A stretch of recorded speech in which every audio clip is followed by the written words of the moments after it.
બધાને રિયલાઇઝ થઈ ગયું કે હા આપણે બહુ દુઃખી છીએ, પરંતુ થોડી જ ક્ષણો પછી બધું દુઃખ ભૂલી જઈએ છીએ અને ફરી પોતાની દુનિયામાં મસ્ત થઈ જઈએ છીએ. આ રિપીટેશનને કેવી રીતે રોકી શકીએ આપણે? ના, થોડી કંઈક આંતરિક ઇજ્જત આબરૂ હોવી જોઈએ. લતખોર ના હોવું જોઈએ. બસ આ જ છે અને બીજું કંઈ નથી. આ હકીકત છે કે આપણે લતખોર છીએ. આ લતખોરપણામાંથી બહાર કેવી રીતે આવીએ? જે લતખોર હશે તેને જેટલી લાત મારશો તેટલું શું બોલશે?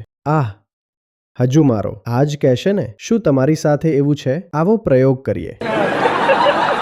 જ્યારે જિંદગી લાત મારે તો આટલી જલ્દી મનોરંજનના શરણે ના ચાલ્યા જાઓ. તે અપમાનને અંદર ભભકવા દો. તમારી પાસે મલમ બહુ છે. આટલા નાના છો કે કોઈ ખરીદી શકે તમને. અમૂલ્ય છો. ધન્યવાદ. હજુ તો પડવાની શરૂ થઈ છે. આટલી જલ્દી ધન્યવાદ?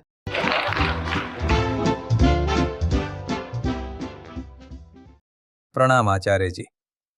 જેમ આપે જણાવ્યું કે દુઃખને જુઓ, દુઃખ તો યાદ રહી જાય છે. આપે હમણાં જણાવ્યું કે દુઃખ જોઈ બધાને રિયલાઇઝ થઈ ગયું કે હા આપણે બહુ દુઃખી છીએ અને તેનો શોક પણ મનાવી લઈએ છીએ, પરંતુ થોડી જ ક્ષણો પછી બધું દુઃખ ભૂલાઈ જાય છે, ભૂલી જઈએ છીએ અને ફરી પોતાની દુનિયામાં મસ્ત થઈ જઈએ છીએ. આ રિપીટેશનને કેવી રીતે રોકી શકીએ આપણે? ના, થોડી કંઈક આંતરિક ઇજ્જત આબરૂ હોવી જોઈએ. આ લતખોર ના હોવું જોઈએ. બસ આ જ છે અને બીજું કંઈ નથી. પરંતુ આપણે લતખોર છીએ.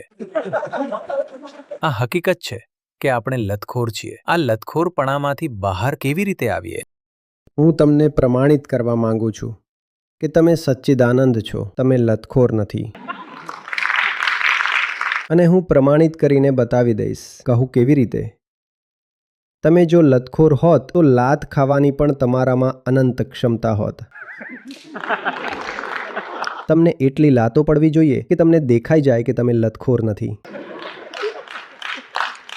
જો તમે લતખોર હોત તો જેટલી લાતો તમને પડતી તમે ખાતા જાત. લતખોરની તો વ્યાખ્યા જ આ છે. લત એટલે લાત, ખોર એટલે ખાવાવાળો. પરંતુ તમે લતખોર પણ બસ તે જ સીમા સુધી છો, જે સીમા સુધી તમારો અહંકાર લાતો ખાઈ શકે છે અને તેમને પોતાનો ખોરાક બનાવી શકે છે. લાત ખાવાની તમારી ક્ષમતા અનંત નથી. તમે લતખોર નથી. તમે સત્ય સ્વરૂપ છો. તમે સચ્ચિદાનંદ છો. સત્ય તમે અનંત પી જશો. લાત તમે અનંત નહીં ખાઈ શકો. અને જે કહે કે તે લતખોર છે તેનો ઉકેલ એ છે કે તેને એટલી લાતો પડે કે તેને દેખાઈ જાય કે તે લતખોર નથી.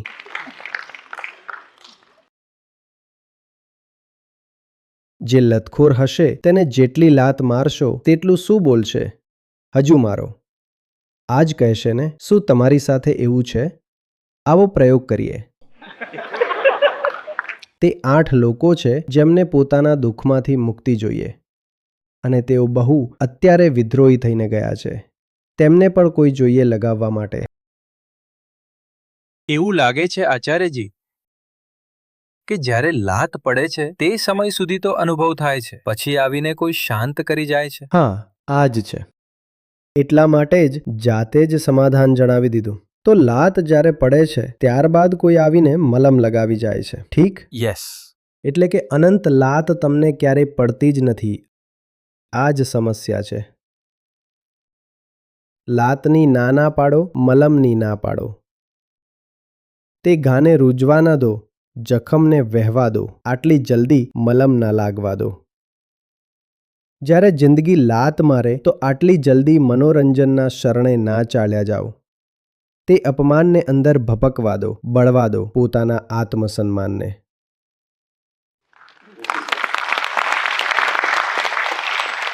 તમારી આખી સમસ્યા ભટકાવ અને મનોરંજન છે.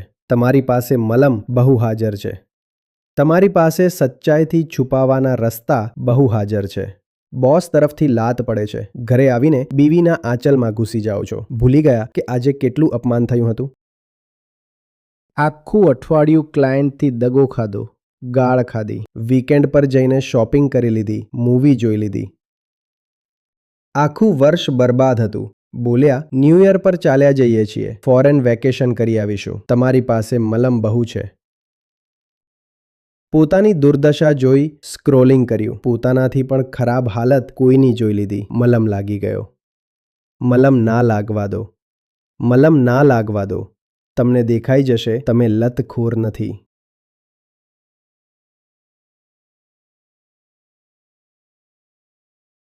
અરે વેદાંતે એમ જ થોડી સત્યને આત્મા કહ્યો છે. તમે એટલા મોટા છો કે તમારાથી મોટી કોઈ સચ્ચાઈ નથી બીજી. તમે તમારી જાતને લતખોર બોલી રહ્યા છો.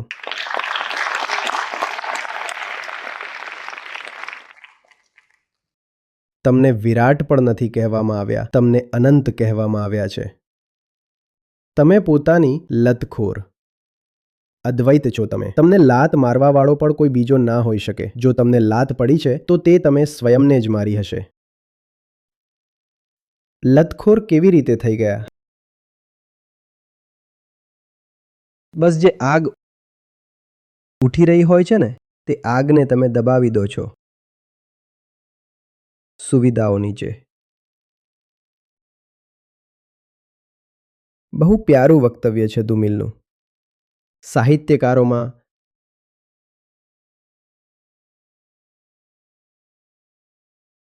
કલાકારોમાં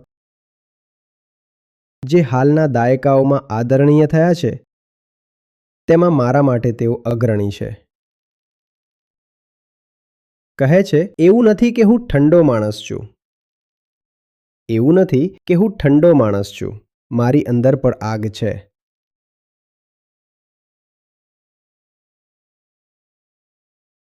પણ તે ક્યારેય ભભૂકીને બહાર નથી આવવા પામતી. એવું નથી કે હું ઠંડો માણસ છું. મારી અંદર પણ આગ છે પણ તે ક્યારેય ભભૂકીને બહાર નથી આવતી, કારણ કે તેની ચારેય તરફ ચક્કર મારતું એક મૂડીવાદી મગજ છે.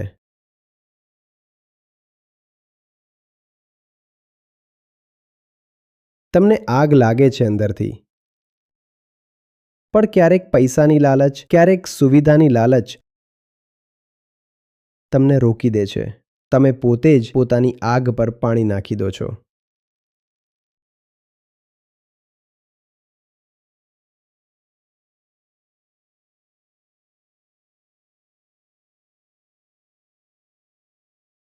જો કે આ સાચું છે કે હું કોઈ ઠંડો માણસ નથી. મારામાં પણ આગ છે, પરંતુ તે ભભૂકીને બહાર નથી આવતી, કારણ કે તેની ચારેય તરફ ચક્કર કાપતું એક મૂડીવાદી મગજ છે જે પરિવર્તન તો ઈચ્છે છે, પણ આસ્તે આસ્તે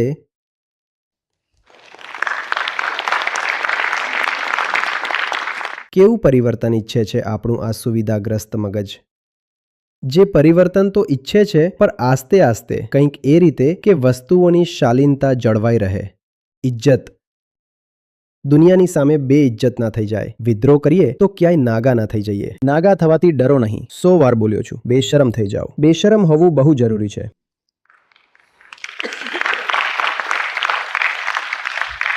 જેમ જરૂરી છે ને નિર્વિકલ્પ હોવું, જેમ જરૂરી છે ને અરૂપ હોવું, નિષ્કામ હોવું, તેવી જ રીતે જરૂરી છે નિર્લજ્જ હોવું. નિર્વિકલ્પ હોવું, નિષ્કામ હોવું થઈ જ નહીં શકે જો ના થઈ શકો નિર્લજ્જ. જે પરિવર્તન તો ઈચ્છે છે પણ આસ્તે આસ્તે, કંઈક એવી શાલીનતા કે વસ્તુઓની શાલીનતા જળવાઈ રહે, કંઈક એ રીતે કે બગલ પણ ઢંકાયેલી રહે અને વવિરોધમાં ઉઠેલા હાથની મુઠ્ઠી પણ તણાયેલી રહે.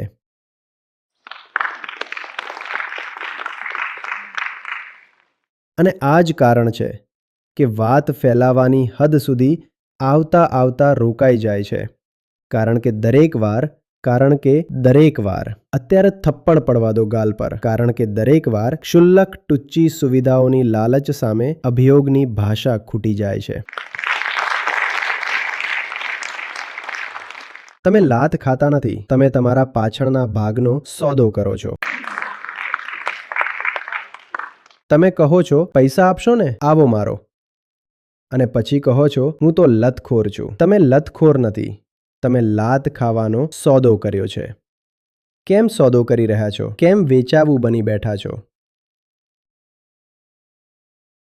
આટલા નાના છો કે કોઈ ખરીદી શકે તમને? કોણ ખરીદી શકે તમને? અમૂલ્ય છો, અમૂલ્ય છો. જેનું કોઈ મૂલ્ય લગાવી શકાય નહીં, જેને માપી શકાય નહીં. ધી ઇમેજરેબલ. કોઈ તમને ખરીદી કેવી રીતે લેશે? જેને માપી જ ન શકાય તેને ખરીદાશે કેવી રીતે? આવી રહી છે વાત સમજમાં? મલમ નથી લગાવવાનો. જ્યારે થપ્પડ પડે તો ગાલ પર આંગળીઓના નિશાન બનેલા રહેવા દેવાના છે. હે હે હે કરીને મનોરંજનના ખોળામાં નથી બેસી જવાનું. જિંદગી અપમાનિત કરે છે. આ દુઃખને અંદર સુધી ઉતરવા દો. ઋષિઓએ આ જ કર્યું હતું. નેતિ નેતિ અહીંથી જ ઉપજ્યું હતું. તેમણે કહ્યું, આપણે કંઈ પણ એવું કેમ સ્વીકાર કરીએ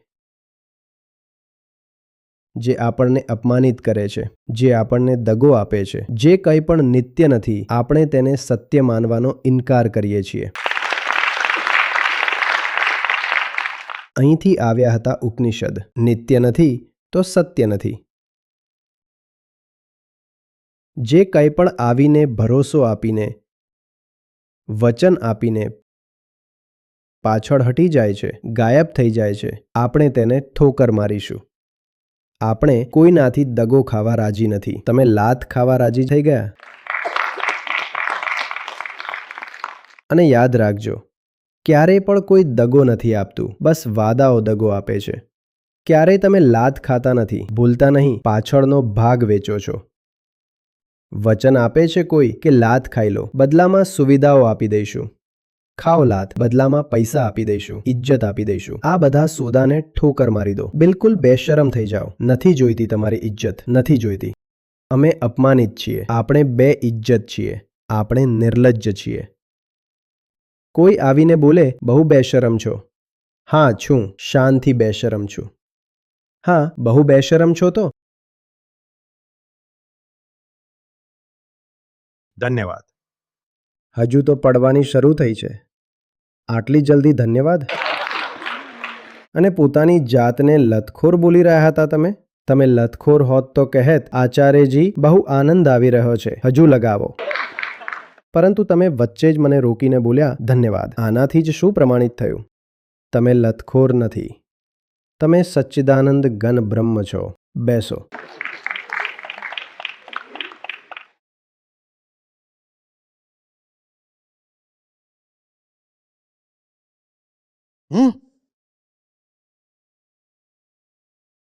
બેઠો.